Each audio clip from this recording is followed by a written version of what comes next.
Naan didee ilma ko maal jedha beektaa? Ilma ko dhaqxeen tamaartuu hin jedhaan timirtii shaggaadha. Dhaqii tamaarinnaan duraan ati maal inni faarfataadha moo daaqonii ittasan? Daaqonii shaggaa irta gurbaa kana naa ta'e akkam doonaa jedha seete. Amma dhaqii tamaarinnaan maal jedha seete? Daaqoniin taafanii ummata kananne akka isaan dhagaanittan qaddasaa fedhe nuyi qiddaasee duris qaddasiisatuma turreedhi.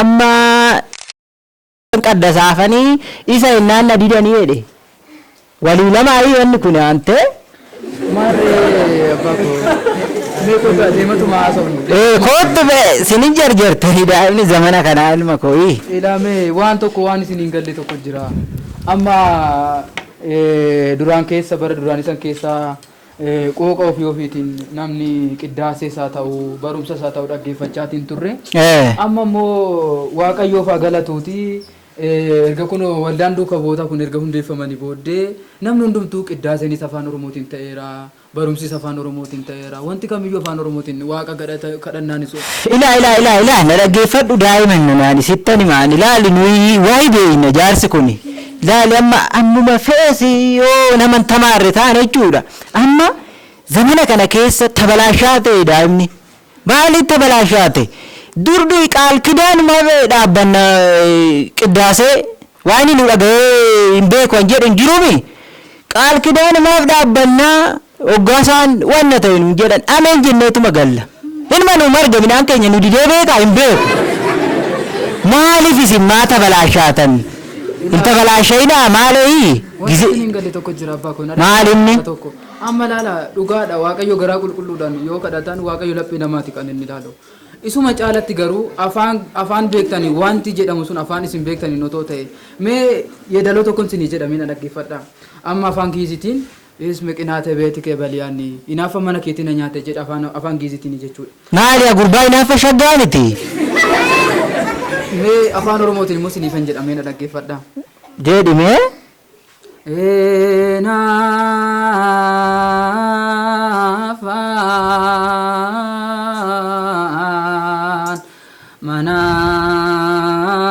mana kena nyate arabsoni te arabsani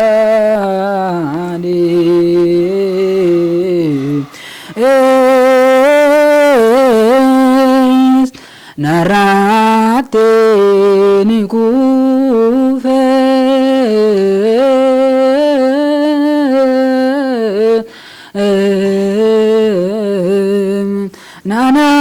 nanada be soman lubo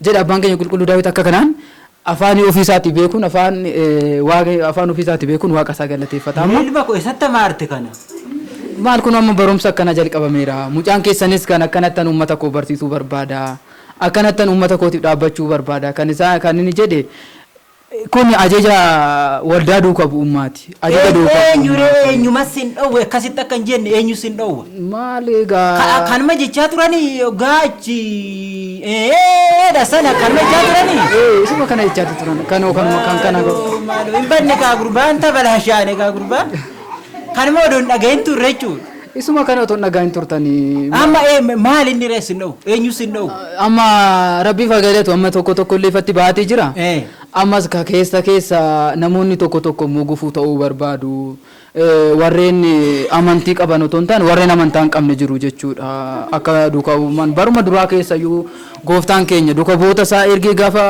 deematu wangeela koo barsiisa gaafa ittiin jedhu akka wangeelli mootummaa waaqayyoo kun akka lallabamneef duuka boota kana ari'achaati reebatii turanii jechuudha har'a immoo bifuma isaaniitti wal qabate akka afaan kanaan afaan sabni dhaga'uun akka hin barsiifamne kana kan godhan namoonni tokko baay'eetu jiru mee inumaayyuu xiyaatiin qabu inumaayyuu wayii tokko sin gaafadha amma samuuna darbe kana namoonni baay'een akka namoonni tokko akka jedhanitti uummanni keessattuu uummanni Oromoo kun afaan Oromootiin qiddaaseen yoo qaddafameef hin jaalatu waan jedhamutu jira. Mee isin kana akkamitti ilaaltu? Mee akka gaafittiin isinii dhiyeessan damaayyuu.